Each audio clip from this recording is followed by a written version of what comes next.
이런 가운데서 하나님의 교회는 무엇을 위해서 존재하는가? 교회가 왜 존재하는가? 교회가 어떤 교회가 되어야 되는가에 대해서는 지금 특별 새벽 기도 때에 교회다운 교회, 그래서 교회론에 대해서 한 주간 말씀을 나누게 됩니다. 누누이 강조합니다마는 수많은 교회들이 있는데 다 교회냐? 하나님이 인정하시는 교회냐? 라고 했을 때에 예스라고 대답하기가 쉽지 않습니다. 교회의 허울은 그 모양은 갖추었지만은 속 내부는 전혀 교회의 모습이 아닌 교회들도 없지 않아 있기 때문에 그렇습니다.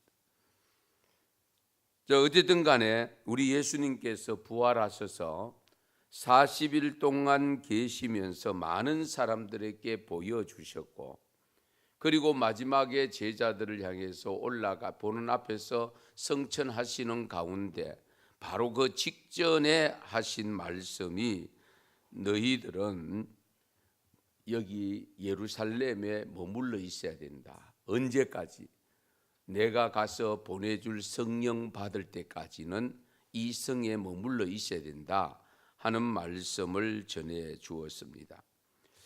4절 5절 말씀, 오늘 사도행전 1장 말씀 보시면 예루살렘을 떠나지 말고 내게서 들은 바 아버지께서 약속하신 것을 기다리라.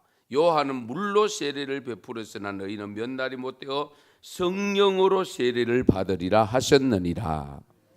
그래서 우리가 성령 세례라는 단어를 씁니다. 사실은 성령 세례와 물 세례 중에서 무엇이 우선이냐? 성령 세례가 우선입니다. 성령 세례를 받은 자에게 확인하고 물 세례를 주는 것인데, 오늘날 우리가 성령 세례를 받았다는 것을 솔직히 목사가 가르치고 문답을 하고 하지만은 확인하는 것이 쉽지는 않습니다. 하도 받으라 하고 하니까 예 하고 받는 경우도 없지 않아 있고, 그리고 요즘 군 세례, 그렇죠? 군대 세례, 이런 세례는 뭐 이렇게 먹을 간식 주고 이런 것을 통해서 오게 만들고, 그리고 아멘으로 대답하게 만들고 해서 세례를 주는 경우들도 있기 때문에 항상 우리가 물 세례보다 더 중요한 것은 성령 세례입니다. 성령 세례를 받아야 완전히 인침을 받는 것이 되어지고, 그 성령을 내 안에 모셔 들었을 때에 비로소 내가 신자다운 신자의 모습으로 살아갈 능력이 생깁니다. 왜냐하면 성령은 파워거든요. 에너지거든요.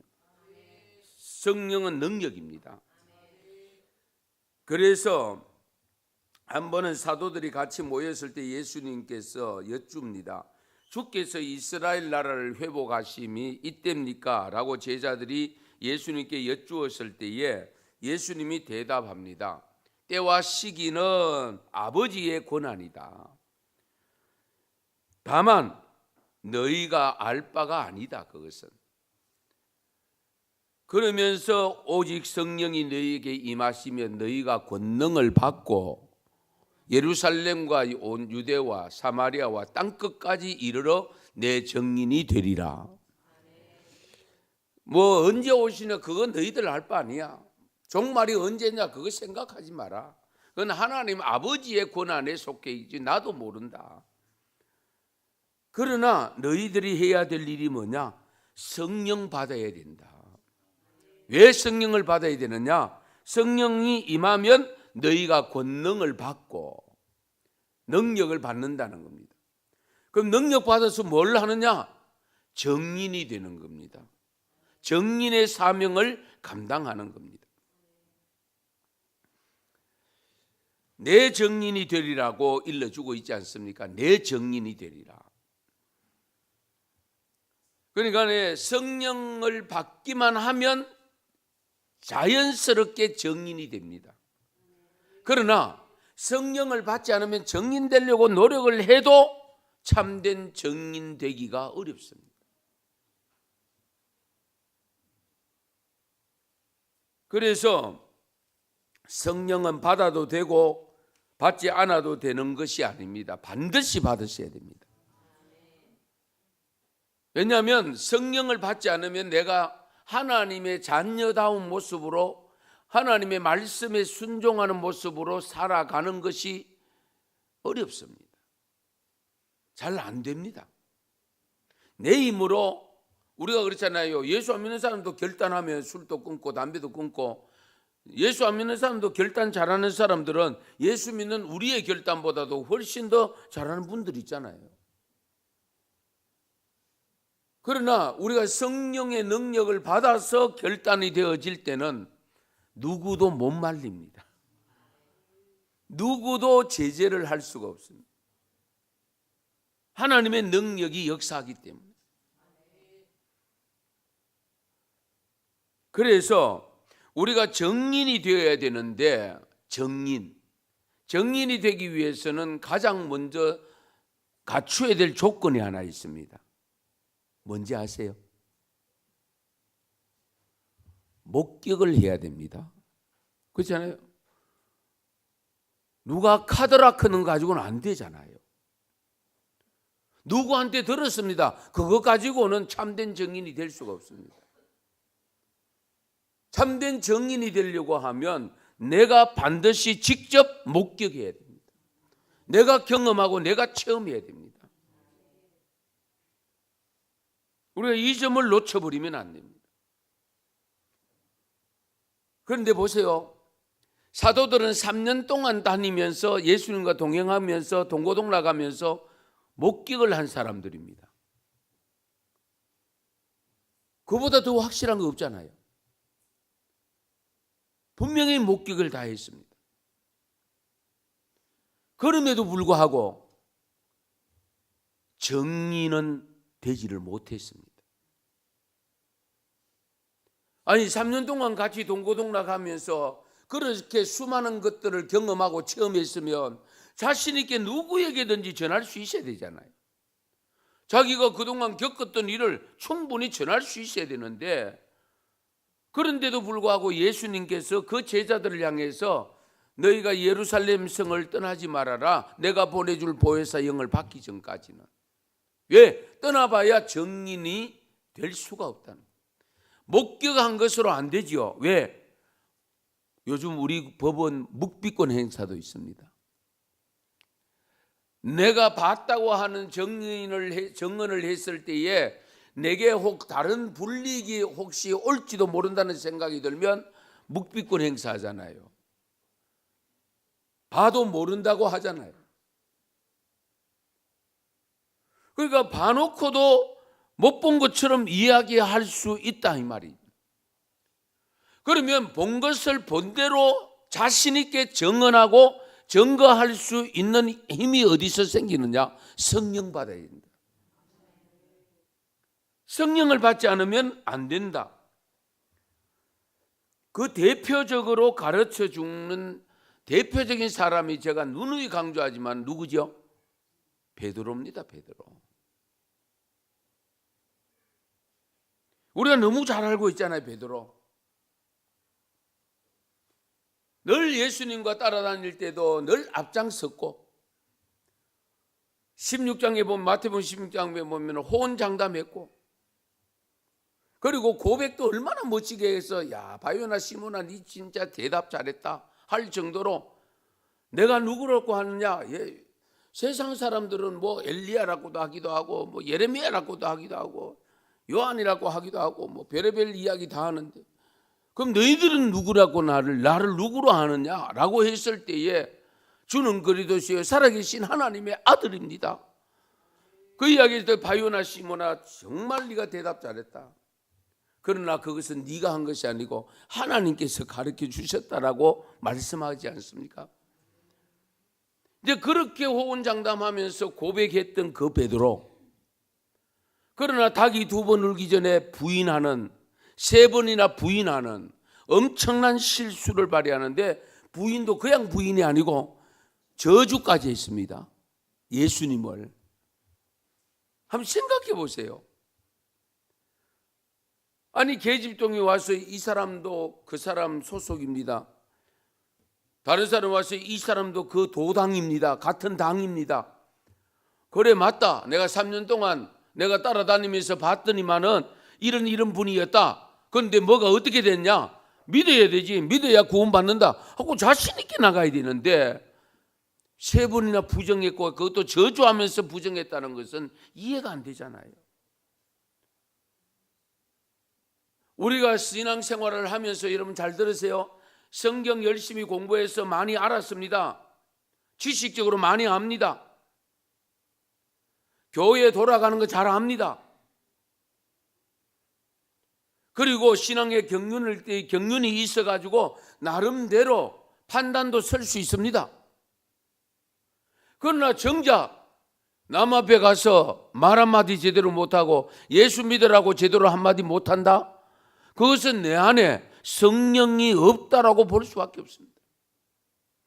성령이 임하면 정인이 되리라고 했습니다. 성령이 임하면 정인이 됩니다. 반드시 되어져야 됩니다. 자연스럽게 그렇게 될 수밖에 없어요.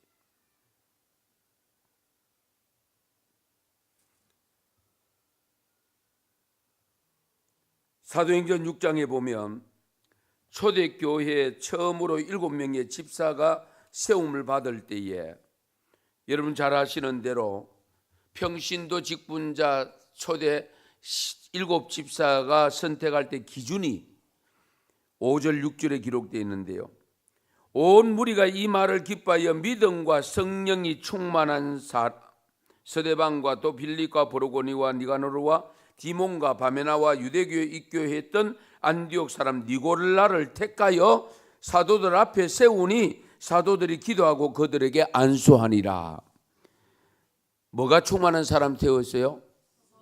믿음과 성령이 충만한 사람. 믿음과 성령이 충만.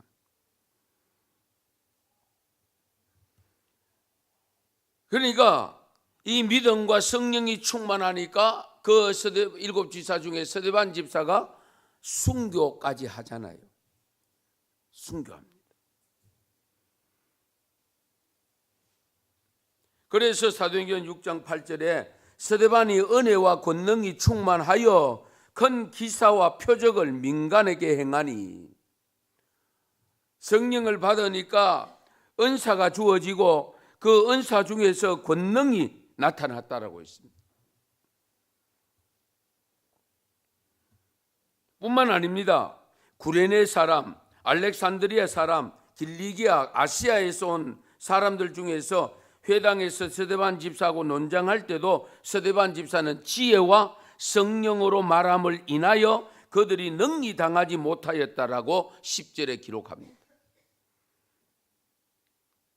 그래서 결국 서대반 집사가 잡혀가서 공회원들 앞에 세워졌을 때에 사람들이 다 서대반 집사를 주목하여 보니 그 얼굴이 천사의 얼굴과 같더라. 천사의 얼굴. 예. 그러니까 성령을 받으면 은혜를 받은 것이 되고, 은혜를 받으면 다른 많은 사람들에게 비춰지는 모습이 달라질 수밖에 없어요. 그래서 예수 믿는 분들은 자기 얼굴에 책임을 져야 됩니다. 물론 예수 안 믿는 사람들도 마찬가지입니다만은 특히 우리 예수 믿는 사람들은 자기 얼굴에 대한 책임져야 돼요. 무슨 책임을 져야 되느냐? 은혜스러운 모습이 나타나야 됩니다. 은혜스러운 모습. 얼굴만 봐도 은혜가 된다. 이런 모습으로 바뀌어야 돼요. 왜 바뀌느냐? 잘 들으세요. 성령이 내 안에 내주하시면 이제 내가 주관해서 사는 것이 아니고 성령님이 주관해서 살기 때문에 성령님의 모습이 나타날 수밖에 없어요. 겸손하고 온유하고 그렇잖아요. 사랑으로 다가가고, 그러니까 주님의 모습이 나타날 수밖에 없고, 그런 모습이 나타나는 삶 자체가 뭐냐? 정인의 삶을 사는 사람입니다. 저 사람 왜 저렇게 변했노? 아, 예수 믿고 변했단다. 그 예수 믿고 변했다고 하는 그 한 말이 바로 정인의 모습이잖아요. 정인해 주는 거잖아요.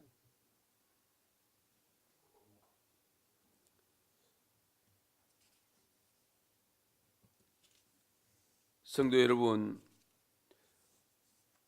제가 오늘 왜 이 말씀을 드리냐면 이미 저와 여러분들은 부활의 신앙을 고백하고 믿고 있는 사람들입니다. 맞습니까? 우리는 이미 성령을 받은 사람들입니다. 그런데 긴가민가 하는 분은 혹 있을지도 모르겠습니다. 그런데 우리는 이미 부활을 믿고 있지만은 해마다 다가오는 이 절기를 통해서 이 부활절 전에 사순절을 통해서 우리의 신앙을 한 번 더 추스리는 기간으로 삼고 있습니다. 그렇다고 하면 우리가 이 부활절을 맞이하면서 우리가 진정 우리 하나님 앞에 그냥 감사헌금 봉투 몇만 원 뭐 이렇게 해서 헌금으로 하는 것으로 만족해서는 안 됩니다. 이미 우리가 부활의 신앙을 가지고 영생의 신앙을 가지고 살아가고 있는데 이 엄청난 기쁨의 소식, 전 세계인들이 이 부활절을 축제로 여기면서 만들어가고 있는 이런 현실 속에서 우리가 부활하신 주님을 진정으로 찬양하고 그분을 경배하고 그분을 위하는 모습으로 산다고 하면 우리가 해야 될 일이 뭐냐? 참된 정인의 삶을 살아서 부활의 소식을 모르는 사람들, 이 부활의 소식을 모르고 있는 사람들에게 부활의 소식을 전해서 그들로 하여금 알게 하고 믿게 하도록 하는 전도가 되어져야 된다, 그 말씀입니다. 그렇잖아요. 우리끼리 나만 그 소식을 알고 그 기쁨으로 받아들이고 나는 부활한다, 영식을 얻는다는데 다른 사람이야 뭐 부활하든지 말든지 지옥 가든지 말든지 그런 마음이 조금이라도 있다면 그건 올바른 신앙이 아닙니다. 우리가 지금 이 땅 위에서도 여러분 어디 여행을 가거나 가보고 야 진짜 그 살기 좋더라 그러면은 거기 가서 살았으면 좋겠다. 우리 다음에 거기 갈래? 나 혼자도 아니잖아요. 예. 여러분 미국에 이민 간 사람들 보시면은 처음에 어떤 분이 그 가족 중에서 누가 나가면 그 다음에 거기 살고 자리를 정착하면 어떻게 됩니까? 형제를 불러드리고 부모를 불러드리고 자식을 불러드리고 일가친척 불러드리고 친구도 불러드리고 그러지 않습니까? 그러면 우리가 그 좋은 천국 가는 이 엄청난 믿음을 가졌다고 하는데 그때 나 혼자만 가면 되겠습니까? 이건 아니잖아요. 그리고 자식들이 우리 가족들 중에서 지옥을 가고 있는데 그걸 보고도 지가 가면 알아서 하겠지 뭐. 이러면 안 되는 거죠. 어떻게 하든지 지금 예수를 믿게 만들어서 구원받는 신앙을 가지고 정말로 영생 얻은 모습으로 살게 해야 되겠다고 하는 절박한 마음을 가지는 것이 성령이 내 안에 역사하는 겁니다. 그래서 우리는 이미 성령 받았고 이미 성령 받은 체험들을 가지고 살기 때문에 성령 받은 자로서 정인의 삶을 살아야 됩니다.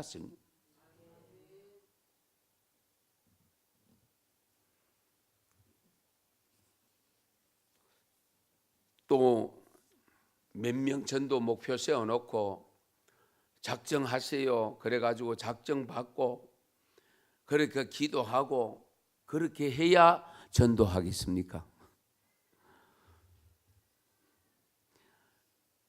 우리가 평소에 정말 받은 은혜대로 성령이 내 안에 역사하시는 대로 기도하시면서 이 부활의 기쁨 소식을 나 혼자만 누리기는 그렇다. 누구하고 함께 할까? 누구를 좀 데리고 오면 좋을까? 저 친구 꼭 같이 천국 가야 되는데 그러면 그런 분들을 함께 데리고 모시고 오셔서 부활절을 지내면 하나님이 기뻐하실 줄로 믿습니다. 정말 그런 역사가 이번 부활절에 좀 일어났으면 좋겠습니다. 마가다락방에 모였던 120명의 그 성도들 제자들 중심으로 해서 성도들이 한 열흘 동안 기도하는 가운데 오순절 날이 되어져서 성령이 임재하고 성령이 받고 난 다음에 베드로가 나가서 설교를 했을 때에 그 설교를 들었던 사람이 형제여 우리가 어찌할꼬? 베드로 보고 형제 우리가 어찌할꼬? 그때에 베드로가 뭐라고 합니까? 회개하여 각각 그리스도 예수의 이름으로 세례를 받고 제사함을 받으라. 그러면 성령을 선물로 받으리라. 그리하면 구원을 받으리라. 우리가 정식 코스는 그 코스잖아요. 그런데 여기는 보면은 성령을 선물로 받으리라고 말씀합니다. 왜 이와 같은 고백을 했을까? 베드로 자기의 체험이거든요. 그렇잖아요. 성령을 선물로 받지 아니하면 이렇게 될 수가 없는 거예요. 그러니까 이 베드로가 회개하여 그리스도의 이름으로 세례를 받으면 죄사함을 받으면 성령을 선물로 받게 되어지고 성령을 선물로 받으면 너도 당신도 바로 나처럼 된다 그 말씀이잖아요.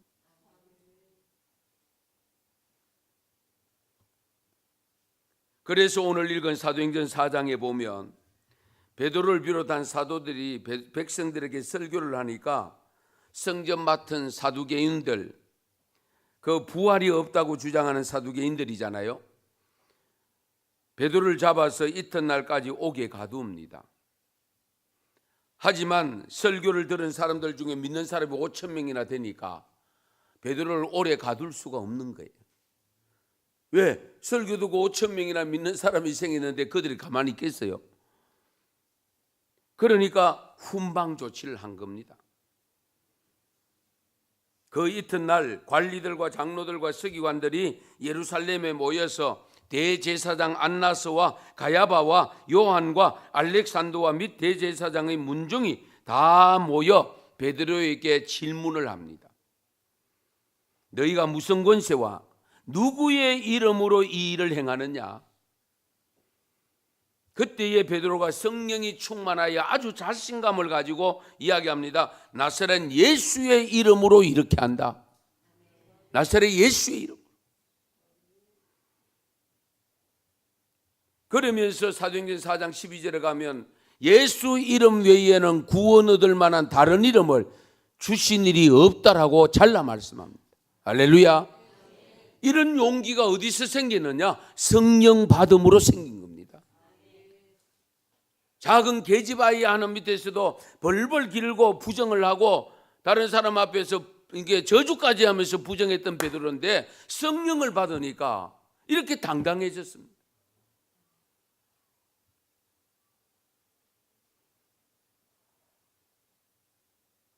그래서 이 사람들이 베드로가 그동안 어부 출신으로 무식한 사람으로 배우지 못한 사람으로 쉽게 생각했다가 베드로가 조리 있게 대답하는 그 모습을 보고 이 사람들이 아주 긴장을 해서 훈방 조치를 하는 거예요. 다시는 나가서 예수를 그리스도라고 전하지 말아라. 그때에 베드로가 또 이야기합니다. 야, 내가 너희 말 듣는 것이 옳으냐 하나님 말씀 듣는 거 옳으냐 잘 생각해봐라. 그러나 우리가 보고 들은 것을 말하지 아니할 수 없느니라. 할렐루야. 이 용기가 어디서 생기느냐? 성령을 통해서 생긴 겁니다. 우리가 보고 들은 것을 말하지 않을 수 없다. 가만두고 못 있는다는 거예요. 여러분들도 여러분 은혜 받았다라고 했을 때에 진정한 정말 참된 은혜를 받았는가 하는 것을 무엇을 확인할 수 있느냐 하면 내가 누구든지 만나면 전하고 싶어 못 견디는 마음. 예. 친구들 만나 제발 그 이야기 하려고 하거든 다시는 오지 마라 그 소리 들을 때까지 하세요. 가끔 그런 경우 있잖아요. 그렇죠? 만나면 야 교회 가자 예수 믿으라 구원받으려면은 야 동기회까지 와가지고 이런 모임까지 와서 자꾸 그런 말을 하면 분위기 다 깬다. 그러니까 니 다시는 앞으로 이런 말 하려고 하면 오지 마라. 그 소리 들을 때까지 계속 증거하셔야 돼요. 왜? 내 안에서 성령님이 역사하고 있는데. 그거 안전해 놓으면 뒤에 가서 하나님께서 나를 꾸중할 수 있습니다. 나를 책망할 수 있습니다. 그래서 우리가 때를 얻든지 못 얻든지 전하라고 있잖아요. 때를 얻든지 못 얻든지.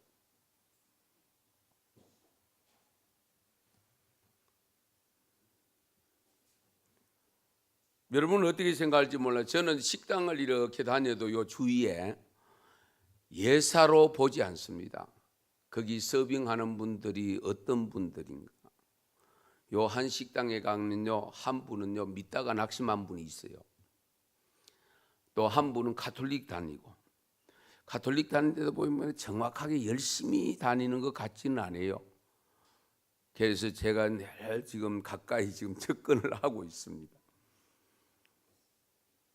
그냥 갈 것이 아니고 항상 파악을 합니다.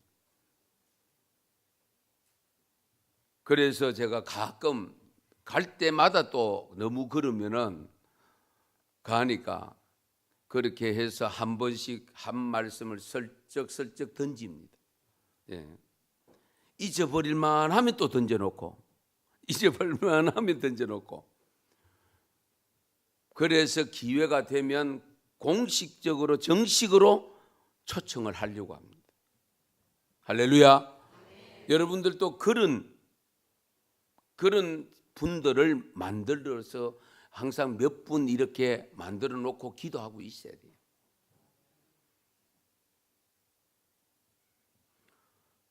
제가 이게 개척을 해서 시작하면서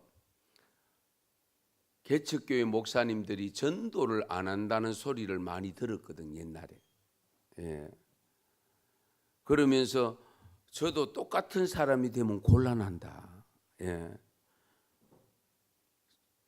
개척해 놓고 목사가 전도를 안 하고 있으면 그렇잖아요. 예. 그래서 저는 나름대로 하나님 앞에 그래도 개척교회 목사처럼 어쨌든 목사가 돼가지고 전도를 해야 된다는 그런 생각을 가지고 하여튼 차에도 저 전도지 우리 티슈를 갖고 다니고 놓치지 않으려고 합니다. 왜 제가 이 말씀을 드리는가 하니까 해마다 맞는 부활절인데 이 부활절을 통해서 우리끼리만 자축하고 끝낼 것이 아니잖아요.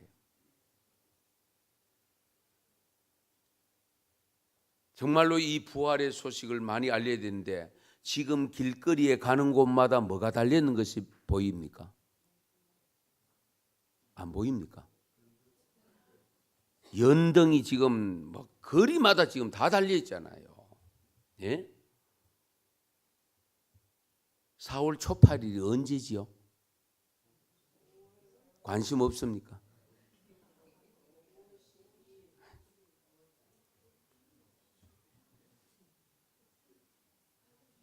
한참 남았는데 지금 야단법석이잖아요. 그러면 우리가 이 부활의 기쁜 소식을 성탄절뿐만 아니고 사실은 기독교는 부활절 때문에 있는 거거든요. 부활이 더 중요합니다. 이 부활의 기쁜 소식을 만천하에 드러내야 되는데 사실 그렇지를 못합니다. 그래서 제가 전에 있던 교회에서 우리 연합예배 참여할 때에 그 차를 대동하면서 옆에다가 현수막을 붙인 이유가 바로 그게 있습니다. 왜? 현수막 붙이고 가면 그 자체가 홍보가 되는 것이고 광고가 되는 것이고 알리는 것이 되잖아요. 우리끼리만 자축하고 있을 게 아니라니까. 이들은 연등이라는 저 연등을 통해서 지금 보면 누구든지 다 알잖아요. 초팔이 가까이 다가오는구나. 다 아는데 우리는 부활절이 다가오는지 아는지 전혀 몰라. 이것도 우리가 깊이 좀 생각하고 헤아려 봐야 될 것 같은 느낌을 갖습니다.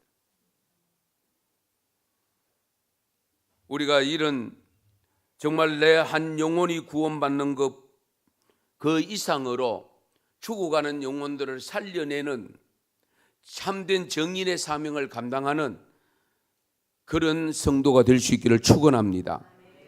우리 영상을 하나 보겠습니다. 영상. 여러분 옛날에 영화로 다 보신 것인데 쉰들러 리스트라고 하는 한번 영상을 잠깐 보시죠.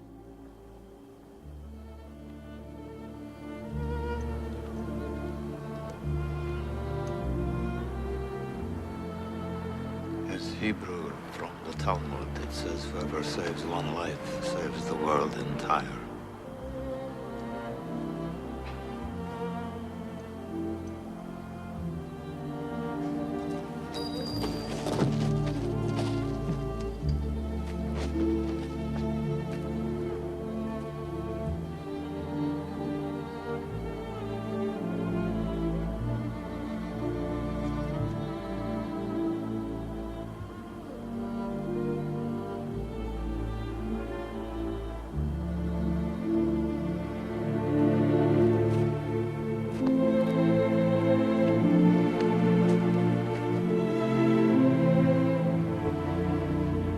I could have got more.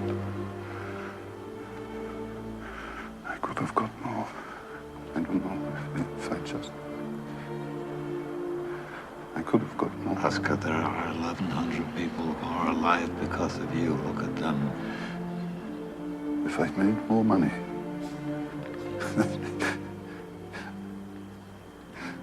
I threw away so much money.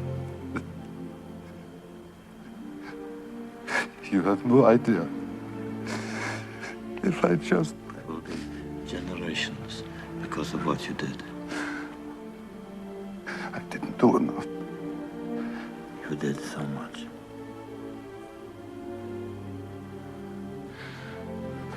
This car. Kurt would have bought this car. Why did I keep the car? 10 people right there. 10 people. 10 more people. This pin. 2 people. This is gold. 2 more people. He would have given me 2 for it. At least 1. He would have given me 1. 1 more. 1 more person. Person stand for this. I could have got 1 more person. And I didn't. I didn't.